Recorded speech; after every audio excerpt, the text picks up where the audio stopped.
Hey all, Alex from Music Hub here, and today we'll be doing a review of the 1826 novel by James Fenimore Cooper, The Last of the Mohicans. James Fenimore Cooper, born the 15th of September 1789 in Burlington, New Jersey, died the 14th of September 1851 in Cooperstown, New York. A Navy veteran who would later go on to write an early history of the U.S. Navy, Cooper famously began his writing career on a dare after bragging to his wife that he could write a better novel than the one he happened to be reading at that time. Cooper's 1821 novel, The Spy, was a success due to its portrayal of early American life, as opposed to the idealized English life that other American novelists from the time were promoting.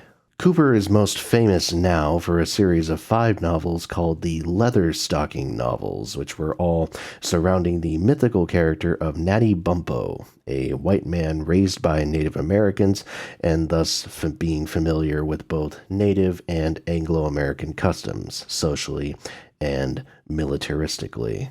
The books were successes not only for the pioneer lifestyle they promoted, but also because of their being early examples of Native Americans and their portrayal in American popular literature. It was as if Cooper had lifted a sort of proverbial veil that hung over the eyes of most white settlers surrounding Native peoples and their respective cultures. The second of the Leatherstocking novels was The Last of the Mohicans, and while its initial reception after publication was slightly lukewarm, it has endured far more than any other Cooper book, to the point of being called America's first truly great full-length work of literature. And I think the reason it's this novel that has endured rather than any of his others is because of the gravitas of the narrative. The whole premise is the imminent demise of an entire tribe, which inherently ensures a great deal of gravitas throughout the entire work. Readers may be able to guess how the novel will end, and your guess will almost certainly be right, but that doesn't make the narrative twist any less tragic when it does happen. The character of Natty Bumppo, known in this book by the name Hawkeye, is mainly used as a plot device to help move the story forward, pushing it constantly towards that inevitable climax. Plot-wise, it's more or less a damsel in distress narrative that's stretched to novel length, which probably helped the book's popularity a bit, although it causes a fair bit of repetition at the same time. But I think the book's villain character of Magua has enough compelling moments on his own to make it a digestible narrative in that sense. He has some compelling monologues at times.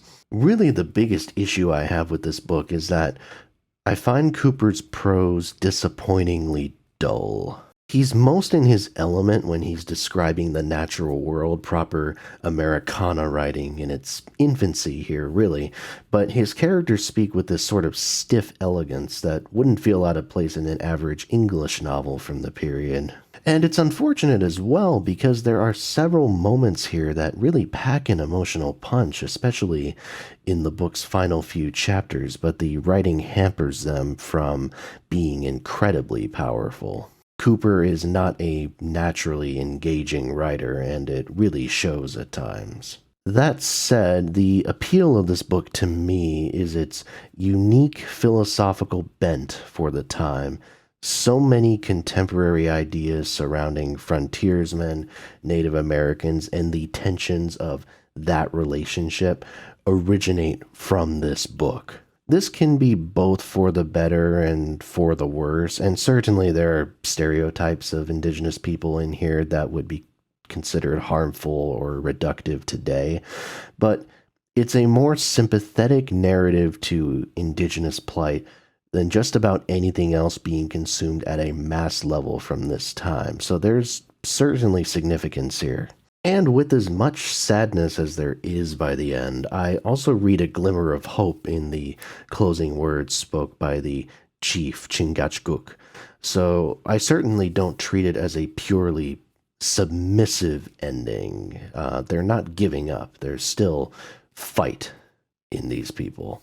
So I don't know how fervently I would recommend this book, and I think its historical import certainly outweighs the quality of the writing as well as the functionality of the plot, but that import is pretty gigantic in the grander scheme of American literature, so if you're interested in that sort of thing, it's definitely worth a read. And that's all. I really hope you enjoyed this video. Please make sure to like, comment, and subscribe. As always, more reviews are to come. Thank you for watching, and I'll see you next time right here on Music Hub.